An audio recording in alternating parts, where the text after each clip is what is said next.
Hello friends, welcome back. इस video series में हम वर्चुअल पोर्ट चैनल की बात करेंगे। वर्चुअल पोर्ट चैनल या वीपीसी मल्टी चैजी लिंक एग्रीगेशन का एक वर्जन है जो हम सिस्को के नेक्सस स्विच प्लेटफॉर्म पे चलाते हैं। So friends, virtual port channel या वीपीसी को डिस्कस करने से पहले लेट्स डिस्कस कि मल्टी चैजी लिंक एग्रीगेशन या एमलैग कैसे काम करता है। तो फ्रेंड्स, हम नॉर्मल प्रोडक्शन नेटवर्क में जो हमारे सर्वर्स होते हैं उनको एक से ज़्यादा टॉप ऑफ रैक स्विच या एक्सेस स्विच के साथ कनेक्ट करते हैं। तो इससे हमें लिंक लेवल की रिडंडेंसी तो मिल जाती है, बट अगर ये top of rack switch down हो जाता है तो हमारा सर्वर नेटवर्क से आइसोलेट हो जाएगा। उस प्रॉब्लम से बचने के लिए हम सर्वर्स को एक से ज़्यादा टॉप ऑफ रैक या एक से ज़्यादा एक्सेस स्विचेस के साथ कनेक्ट करते हैं। तो इससे हमारे पास लिंक लेवल और डिवाइस लेवल रिडंडेंसी मिल जाती है। सो इस सेटअप में अगर हमारा एक लिंक भी डाउन हो जाता है तो दूसरे लिंक से हमारा सर्वर नेटवर्क से कनेक्टेड रहेगा, और इन केस अगर ये टॉप ऑफ रैक स्विच भी डाउन हो जाता है तो दूसरे टॉप ऑफ रैक स्विच से हमारा सर्वर एक्सटर्नल नेटवर्क से कनेक्टिविटी उसकी बनी रहेगी। पर इसमें चैलेंज ये है कि इस सेटअप में ये दोनों लिंक्स एक पोर्ट चैनल का हिस्सा नहीं हो सकते, और इन दोनों लिंक्स पे हमें इंडिविजुअल आईपी कॉन्फ़िगर करने पड़ेंगे। और ये दोनों links active stand by mode में या प्राइमरी सेकेंडरी मोड में चलेगा, और एक लिंक के डाउन होने के बाद ही दूसरा लिंक यूज में आएगा।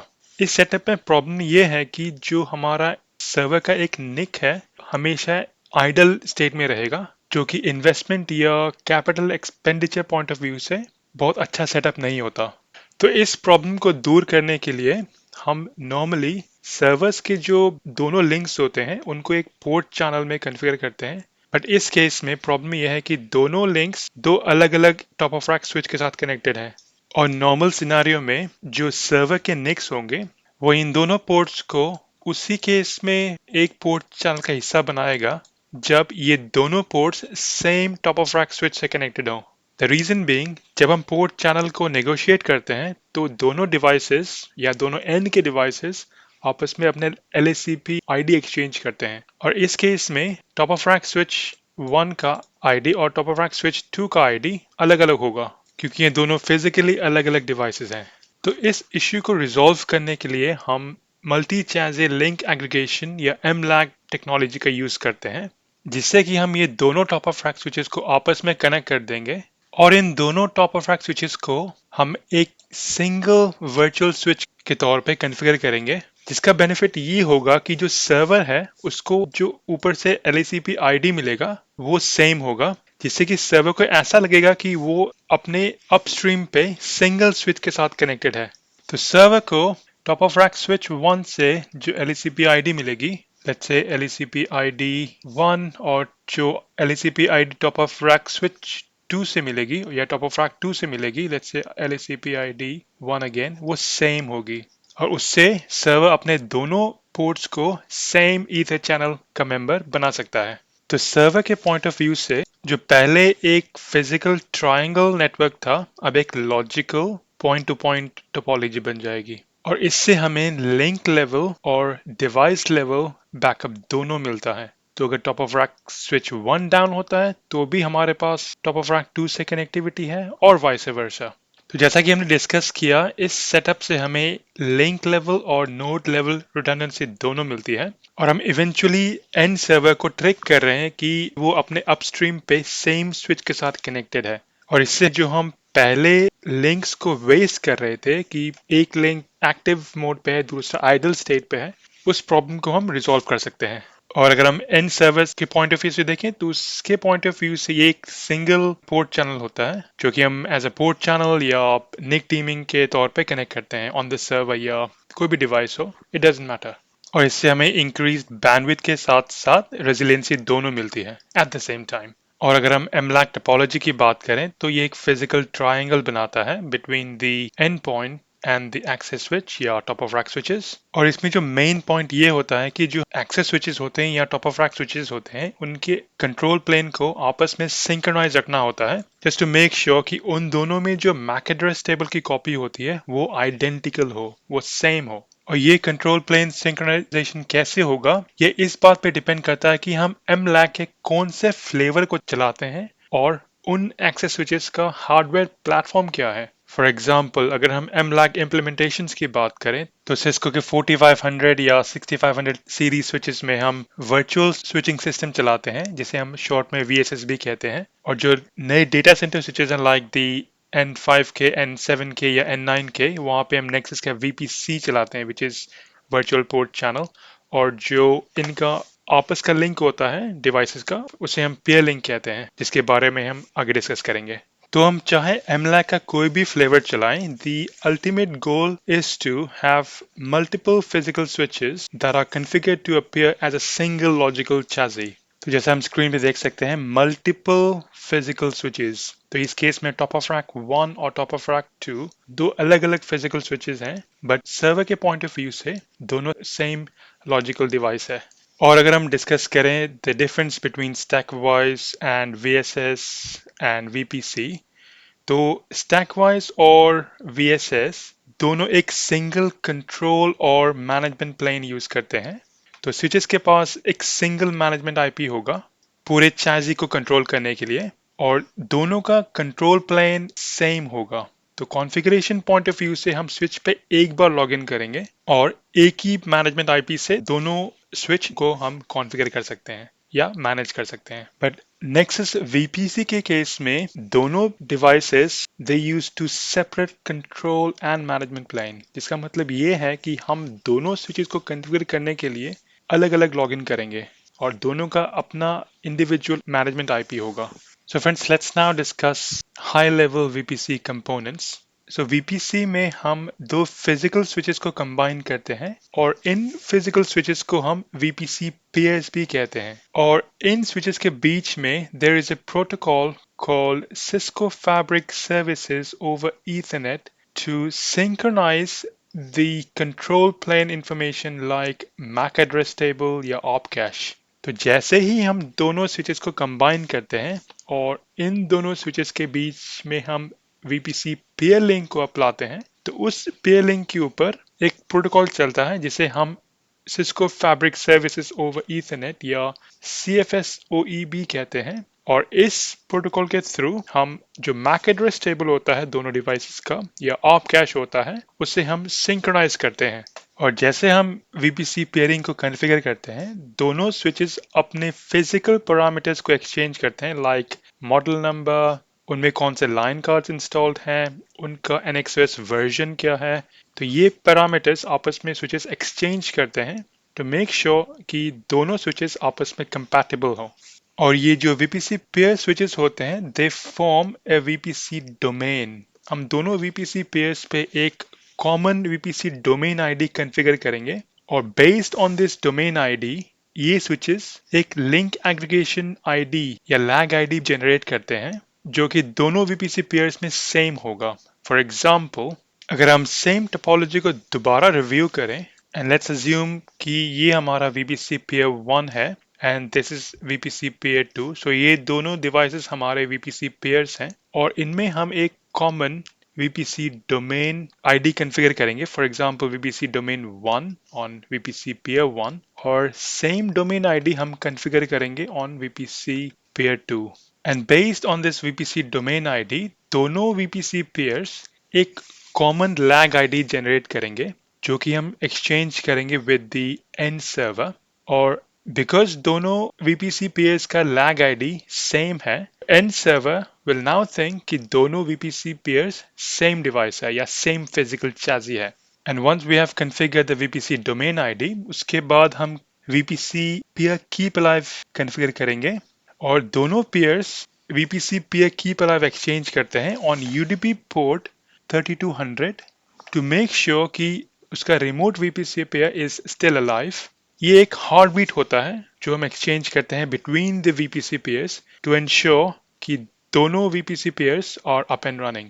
और जहां तक VPC पेयर कीप अलाइव की बात है हमारे पास मल्टीपल ऑप्शंस होते हैं। फॉर एग्जांपल हम इस कीप अलाइव को मैनेजमेंट पोर्ट के ऊपर एक्सचेंज कर सकते हैं या कोई लेयर 3 SVI क्रिएट कर सकते हैं या कोई रूटेड पोर्ट हो वो भी यूज कर सकते हैं, एज लॉन्ग एज दोनों डिवाइसेस आपस में पिंग कर सकें एंड एक्सचेंज UDP हेलोस।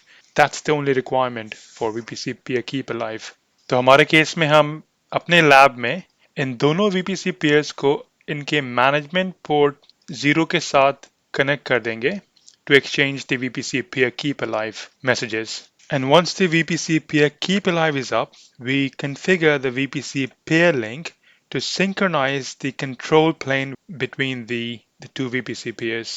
तो फ्रेंड्स हम इन दोनों VPC peers के बीच में एक VPC peer link कॉन्फ़िगर करेंगे to exchange the control plane. और जो VPC peer link होता है वो एक layer 2 port channel होगा which has to be a minimum of 2 by 10 gig links. So ये जो VPC peer link होता है is how the VPC peers synchronize the control plane for information like the MAC address table, the op cache, etc.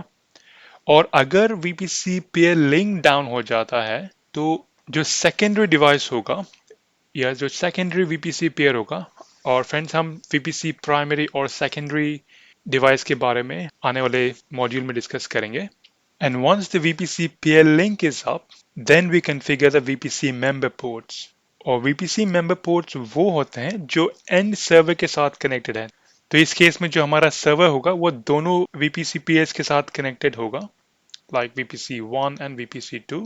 और server के point of view से हम एक port channel configure करेंगे या निक टीमिंग कॉन्फ़िगर करेंगे एज पर यूजुअल.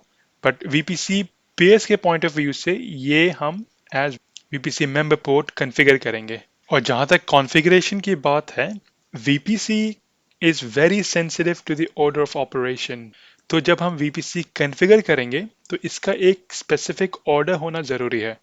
उसका reason ये है कि VPC मेंबर पोर्ट्स उसी केस में अप आएगा जब हमारा VPC पेयर लिंक अप हो, और VPC पेयर लिंक उसी केस में अप आएगा अगर हमारा VPC peer keep alive up हो. तो अगर हम वर्क फ्लो की बात करें तो हम सबसे पहले VPC फीचर को एनेबल करते हैं डिवाइसेस पे या VPC पेयर्स पे. उसके बाद हम एक VPC डोमेन आईडी कॉन्फ़िगर करते हैं जो कि दोनों डिवाइसेस में सेम होगा.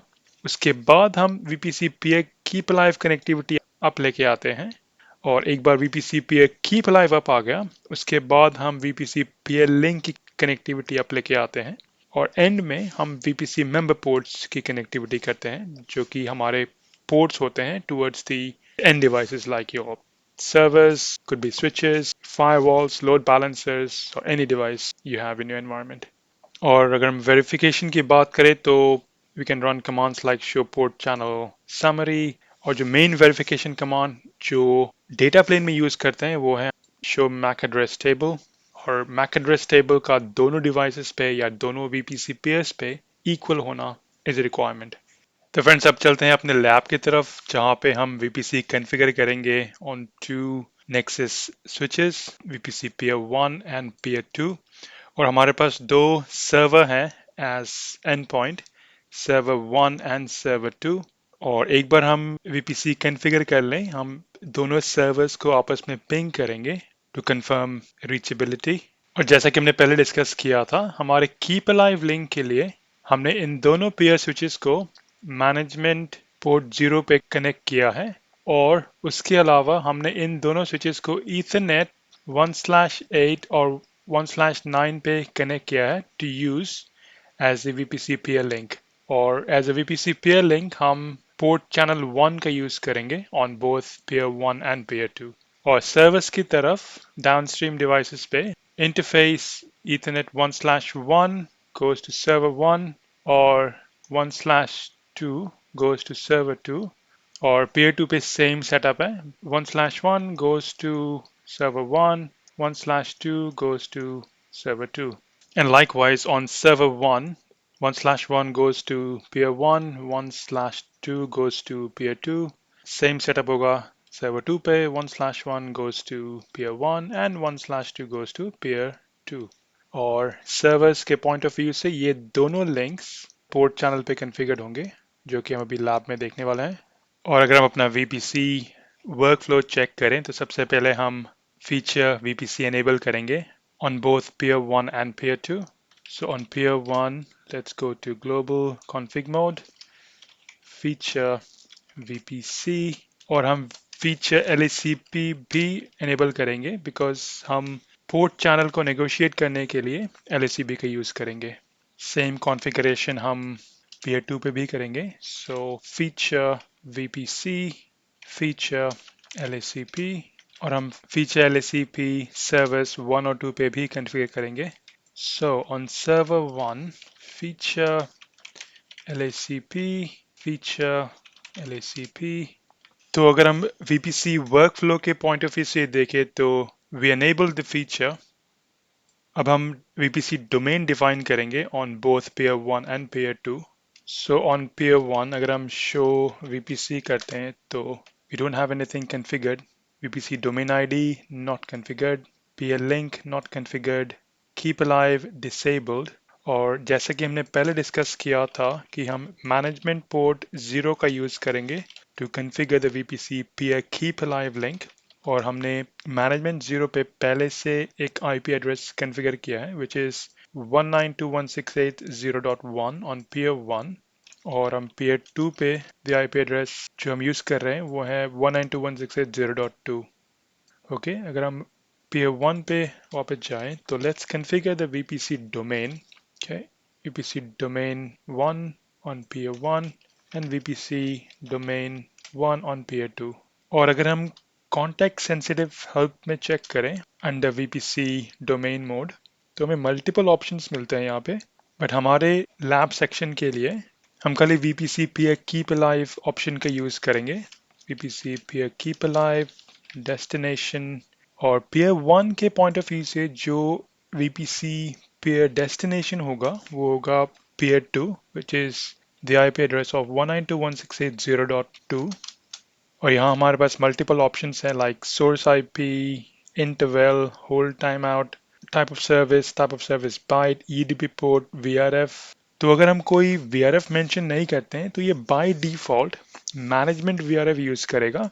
सेम कमांड हम peer 2 पे भी चलाएंगे बट इसका IP एड्रेस होगा डेस्टिनेशन 0.1। तो अगर हम अब चेक करते हैं show VPC, we can now see कि VPC peer keep alive status has changed to peer is alive। Similarly, peer 2 पे show VPC करते हैं तो it says peer is alive under peer keep alive status। और अगर हम show VPC peer keep alive check करते हैं तो यहाँ पे हमें शो करता है कि peer is alive, send status success, receive status is success, destination is 192.168.0.1, peer keep alive interval ये बाय डिफॉल्ट होता है 1 सेकेंड का which is 1000 millisecond, time out होगा 5 सेकेंड का। और अगर 5 सेकेंड में कोई रिप्लाई नहीं आया तो ये होल्ड करेगा 3 मोर सेकेंड्स, उसके बाद ये नेबर को एस डाउन डिक्लेयर कर देगा। और जो बाय डिफॉल्ट VRF है it's using management VRF and UDP port 3200 like we discussed। Same thing on peer 1 बस इसका destination different है। So we enabled feature VPC, we defined the VPC domain on both peer 1 and peer 2, we established the VPC peer keep alive connectivity between the two VPC peers। अब हम VPC peer link connectivity को establish करेंगे as the next step। और जैसा कि हमने पहले discuss किया था कि दोनों पेयर स्विचेस आपस में कनेक्टेड हैं on ports Ethernet 1/8 and Ethernet 1/9। और अगर हम इन दोनों पोर्ट्स की कॉन्फ़िगरेशन चेक करते हैं तो वी कैन सी कि फिलहाल दोनों पोर्ट्स पे कोई कॉन्फ़िगरेशन नहीं है, they have blank configuration. So similarly on pair 2 show run interface Ethernet 1/8 to 9, तो दोनों डिवाइसेस के Ethernet 1/8 और 9 पे कोई कॉन्फ़िगरेशन नहीं है। तो हम इन दोनों पोर्ट्स पे जाएंगे and channel group 1 mode active configure करेंगे, no shut. Likewise on peer 2 interface Ethernet 1/8 to 9, channel group 1 mode active, no shot। एक बार हम फिजिकल इंटरफेस की कॉन्फ़िगरेशन कर लें उसके बाद हम लॉजिकल इंटरफेस जो कि पोर्ट चैनल 1 है हमारे केस में उसकी कॉन्फ़िगरेशन करेंगे। So we go to interface PO1, switch port mode trunk, VPC peer link। ये कमांड हमें एंटर करनी होगी to configure PO1 as the VPC peer link between pair 1 and peer 2। तो सेम कॉन्फ़िगरेशन हम pair 2 पे भी करेंगे। So we go to peer 1, switch port mode trunk, VPC pair link। तो जैसे ही हम VPC pair link की कमांड एंटर करेंगे, we get a log message saying bridge assurance warning. Bridge assurance must be enabled at the remotely connected interface, which it is by default. Please note that spanning tree port type is changed to network port on VPC peer link. This will enable spanning tree bridge assurance on VPC peer link provided the STP bridge assurance is not disabled. So bridge assurance by default enabled होती है unless we disable it.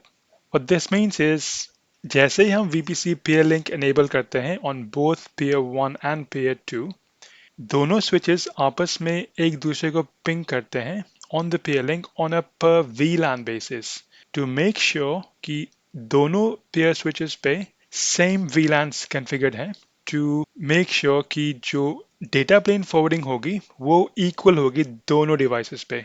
सो अगर हम VPC status दोबारा check करें और यहाँ पे peer link status को चेक करें, it says ID 1, port channel 1 and status is up। Same thing अगर हम पेयर 2 पे चेक करें तो port channel 1 is up, status is up. Currently हमने कोई VLAN कॉन्फ़िगर नहीं किया है ऑन पेयर 1 और पेयर 2, तो VPC पेयर लिंक पे ओनली एक VLAN एक्टिव है which is the default VLAN, VLAN 1। So going back to the point regarding bridge assurance, तो जैसा कि हमने डिस्कस किया था कि दोनों डिवाइसेस पे सेम VLANs का कॉन्फ़िगर होना ज़रूरी है। सो फॉर एग्जांपल अगर हम पेयर 1 पे VLAN क्रिएट करते हैं, for example let's say VLAN 1 2 3 4, और ये VLAN अगर हम पेयर 2 पे कॉन्फ़िगर नहीं करते हैं तो let's see VPC pair link कैसे बिहेव करता है। लाइक वी सी ये VLAN 1 2 3 4 पेयर 1 पे एरर डिसेबल पे चला गया बिकॉज ये VLAN is not configured on pair 2। तो अगर हम VLAN 1 2 3 4 पेयर 2 पे कॉन्फ़िगर कर दें and then check the interface trunk status on peer 1, तो हम देख सकते हैं कि VLAN 1 2 3 4 is no longer in VLAN error disable state on peer 1। और अगर हम VPC workflow दोबारा चेक करें तो we have now established the VPC peer link connectivity, और जो last part है वो हम configure करेंगे to establish the VPC member port connectivity। So let's configure these ports on the CLI। तो हम peer 1 और peer 2 पे एक example VLAN create करेंगे। Let's say VLAN 10, same thing on peer 2, VLAN 10। So we configure interface ETH1/1 on peer 1 as part of port channel 10। Same configuration हम peer 2 पे भी करेंगे। Show run interface Ethernet1/1। हमने इसको channel group 10 का part बनाया, और एक बार हमने फिजिकल इंटरफेस कॉन्फ़िगर किया उसके बाद हम लॉजिकल पोर्ट चैनल को कॉन्फ़िगर करेंगे। Show run interface PO10। तो पोर्ट चैनल में हम खाली VPC कीवर्ड ऐड करते हैं। So under port channel configuration हमने खाली VPC कीवर्ड एंटर किया और VPC ने अपने आप को एक ID असाइन किया based on the port channel number. तो let's say if I go to PO10 and do a no VPC, और इसमें हम सिर्फ VPC कमांड एंटर करेंगे, और अगर हम अब चेक करें show VPC, so we see that VPC ID 10 has been picked up from port channel 10।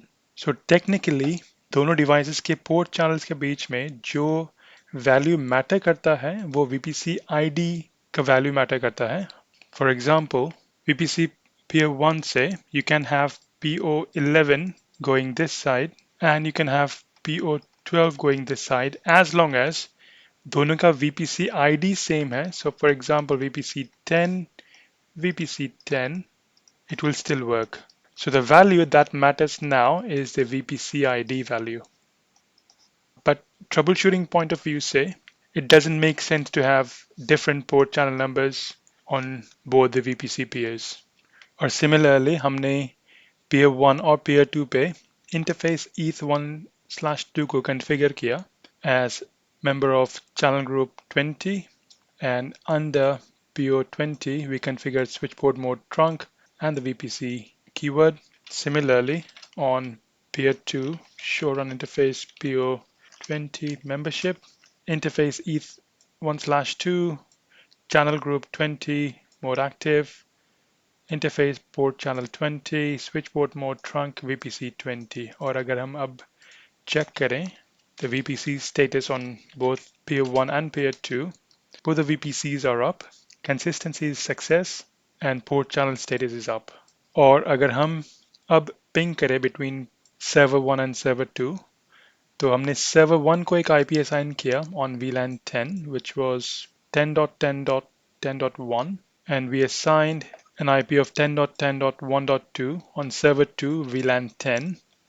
और अगर हम अब पिंग करें between server 1 and server 2, we should have IP reachability, which we do।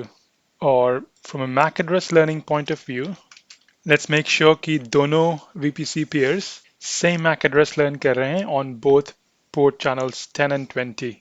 तो server 1 का MAC address है OCA1 quad 0 1B08 on VLAN 10, और server 2 का MAC address है OCB3 quad 0 1B08 on VLAN 10। So let's check the MAC address table on peer 1 and peer 2. So like we expected, the MAC address for server 1 is learned on PO10, and the MAC address for server 2 is learned on PO20. Similarly, on PO2, MAC address of server 1 is learned on PO10, MAC address of server 2 is learned on PO20। तो जैसा कि हमने पहले discuss किया था कि दोनों VPC peers पे जो MAC address table होगा वो equal होगा, and like we saw on the CLI, peer 1 and peer 2 they have the same MAC address table coming locally on PO10 and PO20। तो traffic forwarding के point of view से जब server 1 ping करेगा towards server 2, it will hash to one of these two links। So let's say if it takes the link towards peer 1, peer 1 will never send that traffic forward to peer 2 via peer link. It will always use its local interface towards the destination and forward it across that link। So traffic कभी भी peer 1 के local interface पे आके peer link पे नहीं जाएगा। It will always be forwarded to interface 1/2। कुछ cases में traffic local interface पे आके will take the VPC peer link, but हम उन cases को discuss करेंगे in our section related to VPC failure scenarios। So friends, this was a detailed introduction to virtual port channels on Cisco Nexus platform। मैं उम्मीद करता हूँ कि आपको ये वीडियो अच्छी लगी होगी, और अगर आपको ये कंटेंट अच्छा लगा हो तो प्लीज़ इसे लाइक करें, कमेंट करें, और इस वीडियो को अपने फ्रेंड्स और कॉलीग्स के साथ शेयर करें। और अगर आपने अभी तक चैनल को सब्सक्राइब नहीं किया है तो प्लीज़ इस चैनल को सब्सक्राइब करें। So friends, thank you very much for your time today. मिलते हैं अगले वीडियो में। Thank you.